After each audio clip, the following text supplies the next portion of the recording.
जब गरीब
आग्रह से एक बात कहता हूँ कि need based research and reason based research ये बहुत इम्पॉर्टेंट है। आप जहाँ काम करते हो वहाँ के एरिया में आपके रिसर्च के कारण अगर कोई बदल होता है तो निश्चित रूप से वो सोशियो इकोनॉमिक ट्रांसफॉर्मेशन के लिए बहुत उपयोगी होता है। हमारे महाराष्ट्र में 75% ऑफ द मिनरल्स महाराष्ट्र के विदर्भ में है। हमारे 80% फॉरेस्ट महाराष्ट्र का विदर्भ में है और स्वाभाविक रूप से फॉरेस्ट बेस्ड मटेरियल और मिनरल बेस्ड इंडस्ट्री इसको काफ़ी बड़ा प्रोत्साहन यहाँ मिल सकता है। इसके साथ साथ आने वाले समय में जो फ्यूचरिस्टिक टेक्नोलॉजीज़ है उसके बारे में भी काफ़ी काम होता है। आज पूरे दुनिया में ग्लोबल इकोनॉमी में सबसे बड़ा कैपिटल अगर कोई है तो नॉलेज है, टेक्नोलॉजी है। और मैं तो अक्सर बार बार इस बात को दोहराते रहता हूँ कि innovation, entrepreneurship, science, technology, research, skilled and successful practices, we name it as knowledge and conversion of knowledge into wealth, यही हमारे लिए भविष्य है। और ये जो बात है ये इतनी महत्वपूर्ण है कि जब नीड बेस्ड रिसर्च होता है, रीजन बेस्ड रिसर्च होता है तो उसके परिणाम बहुत दूरगामी होते हैं। एक 25 दिन पहले CSR और सेंट्रल रिसर्च रोड ऑर्गेनाइजेशन के साइंटिस्ट मेरे पास आए थे और उन्होंने मुझे एक प्रेजेंटेशन दिया। प्रेजेंटेशन था कि जो राइस स्ट्रॉ है, परली, इससे बायो बिटुमिन बनाते हैं और ऑर्गेनिक कार्बन बायोचार उससे बनता है। 70% बायो बिटुमिन, 30% बायोचार। अब आपको पता है कि परली के कारण कितना बड़ा समस्या है। कल मेरे पास दिल्ली के LG आए थे। दिल्ली में आज सुबह मैं आया हूँ, 2 दिन में रहता है तो इन्फेक्शन हो जाता है। इतना दिल्ली के पोल्यूशन की समस्या बहुत गंभीर है और इसका सबसे बड़ा कारण है कि ये जो राइस स्ट्रॉ है, परली है, ये जला देते हैं। अब इंडियन ऑयल ने सोनीपत में पर 1 लाख टन परली वो ले रहे हैं और उसमें से 1 लाख लीटर इथेनॉल और करीब 150 ton bio bitumen per day तैयार कर रहे हैं। और ये जो राइस स्ट्रॉ से भी बायोचार, ऑर्गेनिक कार्बन और इसके साथ साथ ये जो बायो बिटुमिन बना है, इसका टेस्टिंग जब हुआ तो ध्यान में ये आया कि वो हमारे पेट्रोलियम बिटुमिन से 7 गुना ऐसे विशेषता है उसमें कि उससे अच्छा है। मैंने तुरंत उनको कहा कि ये ट्रैक्टर मोल्डेड यूनिट अगर हर गांव में जाएगा और बिटुमिन बनेगा तो पूरा लेने के लिए हम तैयार हैं।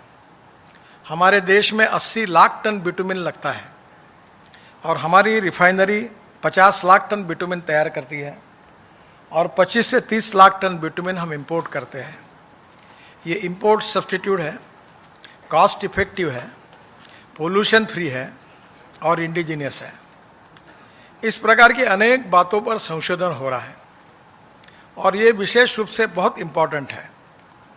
मैं ऑटोमोबाइल के साथ मेरा मंत्रालय का संबंध होने के नाते मैंने तो तय कर दिया कि ये पेट्रोल और डीजल को देश से निकाल देना, क्योंकि इसके कारण जो नुकसान हो रहा है वो बहुत बड़ा है। Pollution is a big concern, और इसके साथ साथ कभी कभी विशेष रूप से ये हमारे लिए एक समस्या बनी हुई है कि पेट्रोल और डीजल और जो फॉसिल फ्यूल है उसका इंपोर्ट 17 लाख करोड़ रुपए पर हुआ है। इस देश के इकोनॉमी से 17 लाख करोड़ बाहर जा रहे हैं, और ऊपर से इतने बड़े प्रमाण पर हमारे यहाँ पोल्यूशन हो रहा है। Public transport on electricity, ropeway, cable car, funicular railway, बहुत सी बातें हैं, मास रैपिड ट्रांसपोर्ट। अभी हम नागपुर में ब्रॉडगेज मेट्रो बना रहे हैं। काफ़ी कम पैसे में अच्छा काम हो सकता है। लद्दाख और लेह में हमारे एक आईआईटी के इंजीनियर ने गोवा में एक फेनिकुलर रेलवे बनाई, और मेरे पास 700-800 करोड़ रुपए लद्दाख लेह के सीआरएफ के बाकी थे। तो मैंने गवर्नर साहब को कहा कि वो पहाड़ी पर लोग रहते हैं, तो उन्होंने ऐसा डिज़ाइन किया कि जानवरों को भी ले सकते हैं, भेड़ बकरी को, मोटरसाइकिल भी को ले सकते हैं, ऊपर में लोग भी बैठ सकते हैं और ऊपर तक जा सकते हैं। तो करीब 40 योजना तैयार की है, और अभी हम उसका इम्प्लीमेंटेशन करने जा रहे हैं, जो इंडिजिनस टेक्नोलॉजी है। मैं 260 रोपवे, केबल कार और फेनिकुलर रेलवे बना रहा हूँ। बड़े प्रमाण पर हमारे हिमाचल में, उत्तराखंड में हाइड्रो पावर है, और जब पीपीपी मोड में वो वायबल नहीं हो रहे थे तो मैंने दोनों मुख्यमंत्रियों को बुलाकर ये कहा कि तुम्हारे पास हाइड्रो पावर तुम्हारी स्ट्रेंथ है, तुम अगर 10 साल के लिए अगर पावर फुकट में देते हो, और जो बनेगा यहाँ रोलिंग स्टॉक उसका जीएसटी स्टेट का अगर एग्जाम करते हो, अब फॉरेस्ट इन्वायरमेंट ने भी उसके लिए इन्वायरमेंट का क्लियरेंस लगने नहीं है, ज़रूरत नहीं है ऐसा कहा है, तो पीपीपी मोड में पब्लिक प्राइवेट इन्वेस्टमेंट आएगी, क्योंकि सरकार के पास कंस्ट्रेंट है, और इसलिए बड़े प्रमाण पर वहाँ भी 16 रोपवे का मंजूरी दी है। तो ये सब करने के लिए टेक्नोलॉजी ड्रिवन काफ़ी बातों की ज़रूरत है, और ये छोटी छोटी बातें लोगों का जीवन बदल रही है। मैं जब मंत्री करके मैंने जब चार्ज लिया तो हमारे यहाँ नागपुर में भी साइकिल रिक्शा चलता था। महल से निकलकर हम लोग 2-2 लोग, 4 लोग उसमें बैठते थे, तो तिलक पुतले के चढ़ाव पर वो खींचता था। वो मन को बहुत वेदना होती थी कि ये कितनी बुरी परिस्थिति है। डॉक्टर राम मनोहर लोहिया कहते थे कि मैं जिंदगी भर ऐसे रिक्शा में नहीं बैठूंगा। दीनदयाल उपाध्याय कहते थे कि जिस दिन ये प्रथा बंद हो जाएगी उस दिन इस देश के इतिहास में सुनहरा दिन होगा। और जब मैं इसका मैकेनाइज्ड ड्रिवन ई रिक्शा की कानून को ला रहा था तो मेरे ऑफिसर्स ने मुझे कहा कि ये एक्सल तो इसका बजाज का है, ये टीवीएस का चक्का है, ऐसा है, ये सब यूज़ कर रहे हैं। तो कंपनी आ गई कोर्ट में, उन्होंने कहा कि हमारा मटेरियल यूज़ करके ये ई रिक्शा बना रहे हैं। तो काफ़ी विवाद हुआ सुप्रीम कोर्ट में, तो मैं भी अस्वस्थ हो गया, 6 महीने लटका रहा मामला। तो अटॉर्नी जनरल को बुलाकर मैंने कहा कि आप, मुझे लगता है कि मैं भी सुप्रीम कोर्ट में अगर अपीयर हो सकता हूँ तो मुझे अनुमति दो। तो उन्होंने कहा सर ऐसी प्रथा नहीं है, पर आप मुझे बताइए। तो मैंने उनको कहा ये 1 करोड़ लोग आदमी को आदमी धोने का काम कर रहा है, खींचने का काम कर रहा है, ये अमानवीय प्रथा है। और इस प्रथा को बंद करने के लिए महात्मा गांधी जी ने कहा है कि जब गरीब के हित में अगर आप कोई निर्णय करते हो तो कानून तोड़ना पड़ता है तो जरूर तोड़िए। इनके मटेरियल को यूज़ करके अगर ई रिक्शा 70-80 हज़ार रुपये में होता है तो इनको तो पैसे मिल रहे हैं, तो ये क्यों ऐसा करते हैं। और उन्होंने फिर उसका आर्गुमेंट किया, हम मामला जीत गए, और आज देश से 1 करोड़ में से 90 लाख लोग ऐसे हैं, शायद साइकिल रिक्शा अब दिखता ही नहीं, अब ई कार्ट आ गया, मैकेनाइज्ड ड्रिवन ई रिक्शा, और पूरी तरह मानवता के आधार पर इन गरीबों को जो शोषण हो रहा था उससे मुक्ति मिली। यही टेक्नोलॉजी है। पर टेक्नोलॉजी में और एक इम्पॉर्टेंट है कि हमारे जो साइंटिस्ट काम करते हैं वो स्वाभाविक रूप में उनका कंसंट्रेशन टेक्नोलॉजी की सक्सेस स्टोरी बनाने में ही होता है। पर proven technology, economic viability, availability of raw material and marketability, ये चारों बातें भी उतनी इम्पॉर्टेंट है। अगर टेक्नोलॉजी कॉस्टली और इकोनॉमिक वायबिलिटी नहीं है तो सक्सेस नहीं हो पाती। और इसलिए हमारे देश में अभी जय प्रधानमंत्री जी ने जय जवान जय किसान के साथ जय विज्ञान की भी बात की है, और मुझे लगता है कि इसमें बहुत महत्व है। और मैं तो चाहता हूँ कि हर चीज़ के अल्टरनेटिव ढूंढो। ये सीमेंट वाले और स्टील वालों ने मोनोपोली करके, शायद कमल साड़ा मेरे ऊपर नाराज हो गए हैं, ये कार्टेल कर के रेट बढ़ा कर हमको बहुत ज़्यादा पैसा लेना पड़ता है। अभी मैंने वो फाइबर ग्लास का वो भी स्टील लाया है। आप अभी नया कंक्रीट की कल्पना आ रही है। अगर कंपटीशन रहेगी तो सब बराबर ज़मीन पर ठीक चलेंगे। मोनोपोली हो जाएगी तो आसमान पर हाथ टेक जाएंगे, तो फिर वो एक्सप्लॉइट करेंगे। तो different type of material alternative तैयार होने चाहिए। टेक्नोलॉजी में फ्लैश जैसे वेस्ट मटेरियल के उपयोग का भी एक बहुत बड़ा पार्ट है, और वेस्ट मटेरियल हर रीजन में, हर ज़िले में जो होते हैं उसका उपयोग करना चाहिए। मैं अभी एक कोशिश कर रहा हूँ, मैं तो कोई इंजीनियर नहीं हूँ, पर बहुत बार लोग मुझे गलती से इंजीनियर समझते हैं। तो मैं बहुत बार कहता हूँ कि अभी मैं इंजीनियर नहीं हूँ, पर मुझे अभी 3 डिलीट मिली है, चौथी अभी मैं कल लेने वाला हूँ। तो ये डिलीट भी मुझे मिली तो मुझे अपनी हंसी आती है। मैं VRC का फॉर्म भरने के लिए आया था तो मुझे एडमिशन नहीं मिली क्योंकि मेरा परसेंटेज बहुत कम था। अब लोग बोलते कि आप इंजीनियर हो, तो मैं बोलता हूँ मुझे तो एडमिशन भी नहीं मिली तो मैं कैसे इंजीनियर हूँ। तो बोले आपके 6 वर्ड रिकॉर्ड हो गए इंजीनियरिंग के। तो मैंने कहा ये तो मेरा क्रेडिट नहीं है। अभी मुझे जो 3 डिलीट मिली उसमें 2 एग्रीकल्चर साइंस की मिली। तो स्वाभाविक रूप से मुझे तब कभी कभी हंसी आती है कि मुझे तो एडमिशन भी नहीं मिल पाई थी। अब बहुत कॉन्वोकेशन में IIT में, इंजीनियरिंग कॉलेज में मैं जाता हूँ और मैं जो मुझे लगता है वो बोलता हूँ। तो मुझे अभी अमेरिका में काफ़ी लोग सुनते हैं। मैं BCG कंपनी के कार्यक्रम के लिए गया था, तो वर्ल्ड की इवेंट थी। तो उन्होंने मुझे कहा कि आप ही आइए, ये पूरी वर्ल्ड में रिले होने वाली है। तो मैंने उनको कहा कि आप वर्ल्ड में हो रही तो आप अमेरिका वाले किसी को बुलाओ, मुझे क्यों बुलाते हो। तो बोले अमेरिका के लोगों का चॉइस है कि आप बोलो। तो मुझे कभी कभी इस बात का आश्चर्य लगता है। मैं तो प्रैक्टिकल बात कहता हूँ, और छोटे छोटे लोग ये काम करते हैं। पेशवे जी है यहाँ, उन्होंने MSMA में, एग्रीकल्चर, रूरल में काफ़ी अच्छे रिसर्च किए।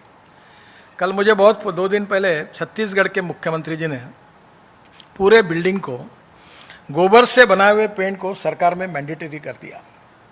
अब ये जो पेंट मेरे काल में शुरू हुआ, ये इतना अच्छा पेंट है, डिस्टेम्पर भी है, इनेबल भी है, दोनों भी है, और क्वालिटी में मार्केट के किसी पेंट से कम नहीं है और आधे प्राइस में है, जिससे 5 रुपये किलो गोबर का भाव हो जाएगा तो गाय कोई बेचेगा ही नहीं। गोमूत्र की कीमत, गोबर की कीमत और दूध की कीमत, तो टेक्नोलॉजी बदल कर सकती है। और इसलिए टेक्नोलॉजी को हमारे सरकार की, मोदी जी की सर्वोच्च प्राथमिकता है। और टेक्नोलॉजी से ही देश का भविष्य बनने वाला है, एक्सपोर्ट बढ़ने वाला है, एम्प्लॉयमेंट पोटेंशियल बढ़ने वाला है, ग्रोथ बढ़ने वाली है, और सबसे इम्पॉर्टेंट वेल्थ हमारे देश में तैयार होने वाली है। और ये वेल्थ क्रिएट करने से ही आत्मनिर्भर भारत बनने वाला है। इसी करने से सुपर इकोनॉमिक पावर इंडिया बनने वाली है। केवल मेरी आखिरी में एक ही प्रार्थना है कि हमारे टोटल GDP ग्रोथ में करीब 22 to 24% मैन्युफैक्चरिंग सेक्टर से आते हैं, 52 to 54% सर्विस सेक्टर से आते हैं, और एग्रीकल्चर की कंट्रीब्यूशन 12 से 14% है। हमारी एक समय 80% पॉपुलेशन गाँव में बसती थी, अब हमारी 65% ही पॉपुलेशन गाँव में है। गांधी जी कहते थे कि हमारा देश गाँव में बसता है, पर 30% पॉपुलेशन माइग्रेट हुई है, और जो माइग्रेट हुई वो खुशी से नहीं हुई है। वो माइग्रेट इसलिए हुई है कि वहाँ अच्छे एजुकेशन की फैसिलिटी नहीं, अच्छी स्कूल नहीं, अच्छे हॉस्पिटल्स नहीं, रोजगार नहीं, एग्रीकल्चर प्रोडक्ट्स को सही भाव नहीं, तो स्वाभाविक रूप से वहाँ बड़े प्रमाण पर माइग्रेशन हुआ। मैं बहुत 2004 से काम कर रहा हूँ। अब मुझे उस समय पहले कोई भी बात आउट ऑफ बॉक्स करो तो कोई विश्वास ही नहीं रखता, घर वाले भी नहीं रखते। जब मेरे पत्नी ने मुझे एक बार कहा, मैं खाना खाने बैठा था, तो मैंने कहा कि पानी से हाइड्रोजन निकलेगा और वो नाग नदी का पानी है, वो शुद्ध होगा, फिर सोलर लगेगा, फिर इलेक्ट्रोलाइज़र आएगा, फिर हाइड्रोजन निकलेगा और गाड़ी चलेगी। तो उन्होंने मुझे कहा कि तुम्हारे बातों पर मेरा ही विश्वास नहीं बैठता तो बाकी लोगों का कैसे बैठेगा। तो मैंने विक्रम किर्लोस्कर जी को फ़ोन किया। आज उनका देहांत हो गया है, अभी नहीं है वो, अभी एक आध महीने पहले।